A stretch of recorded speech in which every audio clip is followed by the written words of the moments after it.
மாண்புமிகு பேரவைத் தலைவர்களே, மொத்தமாக ஒரு 4 வருஷமா ஒரு அரசியல் கட்சி நம்முடைய மாநிலத்தில் தமிழ்நாட்டினுடைய ஒப்பற்ற முதலமைச்சர் மாண்புமிகு தளபதியுடைய ஆட்சியினுடைய சாதனைகளை பொறுத்து கொள்ள முடியாமல் மக்களிடத்தில் எப்படியாவது ஒரு அவப்பெயரை உருவாக்க வேண்டும் கெட்ட நோக்கத்தோடு சட்டமன்ற தேர்தலுக்கு முன்பாக மக்களிடத்தில் ஒரு குழப்பத்தை உருவாக்க வேண்டும் என்று பூத கண்ணாடி போட்டு தேடி பார்த்தாங்க. ஒன்றுமே கிடைக்கல. கொஞ்ச நேரம் சாட்டையில் கூட அடிச்சுக்கிட்டாங்க. எதுவுமே கிடைக்கல. கடைசியாக ஒரு அவங்க கையில் இருக்கக்கூடிய ஒரு துறையை கையில் வச்சு சோதனை என்ற பெயரில் சம்பந்தம் இல்லாதவங்க இடத்துலாம் சோதனை நடத்தி அந்த துறைக்கும் அந்த நபர்களுக்கு சம்பந்தமே இல்லை அவங்களிடலாம் சோதனை நடத்தி கடைசியாக ஒரு பத்திரிகை செய்தி 14ஆம் தேதி பட்ஜெட்னா 13ஆம் தேதி மாலை அவசரமாக ஒரு பத்திரிகை செய்தி கொடுக்குறாங்க. காரணம் என்னென்னா, பத்திரிகையில் பட்ஜெட்டில் வரக்கூடிய திட்டங்கள் நாட்டு மக்களிடத்தில் சென்று விடக்கூடாது, முதலமைச்சர் இருக்கக்கூடிய நற்பெயரை பொதுமக்கள் பாராட்டி விடக்கூடாது என்ற குறுகிய மனப்பான்மையோடு அவசரமாக அந்த பத்திரிகை செய்தி வருது. அந்த பத்திரிகை செய்தி வர்றதுக்கு முன்னாடியே அந்த கட்சியோட தலைவர் அந்த எண்ணிக்கையை சொல்கிறார். முன்னாடி ஒரு நாள் முன்னாடி சொல்கிற செய்தி அடுத்த நாள் பத்திரிகை செய்தியாக வருது. நாங்கள் இன்ன வரைக்கும் கேட்டுக்கிட்டு தான் இருக்கோம்.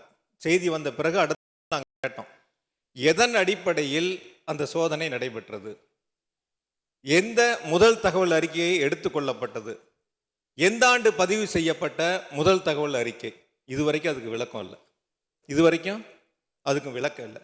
ஒரே ஒரு கருத்தை மட்டும் அவங்க முன்னாடி எடுத்துகிட்டு போகிறாங்க. என்னென்னா, 4 ஆண்டு காலம் செய்யப்பட்ட சாதனை, இந்த பட்ஜெட்டில் முதலமைச்சர்களுக்கு வழங்கியிருக்கிற வரலாற்று சிறப்புமிக்க திட்டங்கள் மக்களிடத்தில் சென்றுவிடக்கூடாது என்ற குறுகிய மனப்பான்மையோடு அரசின் மீது அவதூறுகளை பரப்பலாம், குறுகிய நோக்கத்தோடு மக்களிடத்தில் ஒரு மோசமான சூழ்நிலை எடுத்து செல்லலாம் என்று அவர்கள் எண்ணுகின்ற எண்ணம் ஒருபோதும் ஈடேறாது. அந்த கணக்கு அவங்களுடைய மனக்கணக்கு. அந்த கணக்கு அவருடைய மனக்கணக்கு. மாண்புமிகு உறுப்பினருக்கு சொல்கிறேன், 2021 சட்டமன்ற தேர்தலில் திராவிட முன்னேற்ற கழகத்தினுடைய தேர்தல் வாக்குறுதியில் டாஸ்மாக் குறித்து எந்த விதமான வாக்குறுதியும் இடம்பெறவில்லை. முதல்ல எடுத்து படித்து பாருங்க. படிப்படியாக குறைப்போன்னு சொல்கிறாங்க. எந்த வாக்குறுதியுமே இல்லை.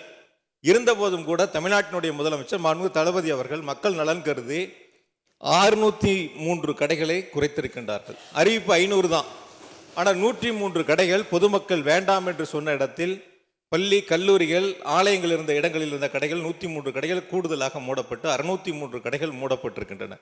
எனவே அரசு என்பது சட்ட ரீதியான நடவடிக்கை எடுத்து படிப்படியாக முழுவதுமாக இரும்பு கரம் கொண்டு அடக்கக்கூடிய ஒரு அரசை முதலமைச்சர்கள் திராவிட மாடல் அரசை வழிநடத்தி கொண்டிருக்கின்றார்கள். எனவே மாண்புமிகு உறுப்பினர்கள் சுட்டிக்காட்டியதைப் போல எப்படியாவது ஒரு அவதூறுகளை பரப்பி மக்களிடத்தில் ஒரு தீய கருத்தை கொண்டு சென்று விடலாம் என்று நினைக்கின்றார்கள். ஒருபோதும் அது ஈடேறாது, ஒருபோதும் நிறைவேறாது. மீண்டும் ஒரு முறை கேட்கின்றேன், எந்த முதல் தகவல் அறிக்கை, எந்த ஆண்டு பதிவு செய்யப்பட்ட தகவல் அறிக்கை என்பதெல்லாம் எடுத்து சொல்லாமல் சோதனை என்ற பெயரில் அரசின் மீது அவதூறை பரப்புவதற்கு முயற்சி செய்வது ஒருபோதும் ஈடேறாது. நன்றி.